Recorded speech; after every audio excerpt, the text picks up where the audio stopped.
This is question number 2 on geometry homework number 8 for quarter 4. This question says calculate the area of the figure below. And this is bold and underlined for a reason.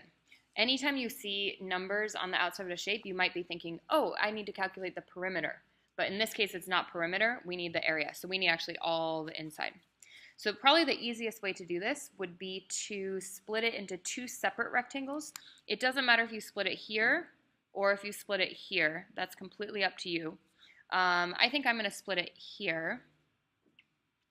And now we need to do length times height for this one, and then length times width for this one, and length times width for this one. So I'm going to say, we'll call this rectangle number 1, and we'll call this one rectangle number 2.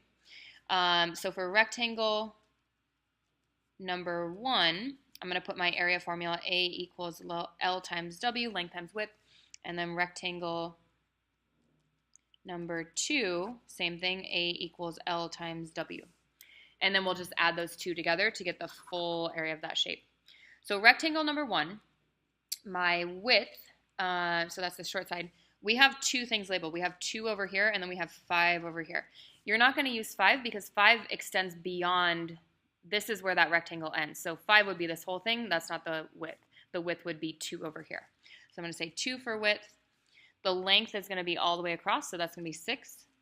So my area for this one is going to be 6 times 2, which would be 12, and in this case it's feet, so this would be square feet. Then for my second rectangle, I'm going to come over here and I need the length and width. Well, we have 3 right here, so that's definitely going to be one of the measurements. And then for the other measurement, we don't know this side. We know that this side says 5. We can't use 5 again because that goes beyond the rectangle that we cut off here. But I do know that this part is 2. So if I were to transfer that over here, this side is 2, and then plus this side right here has to equal 5. So I know that 2 plus 3, those two together would equal 5. So I know that this side also has to be 3 because that's a rectangle and it would just transfer over.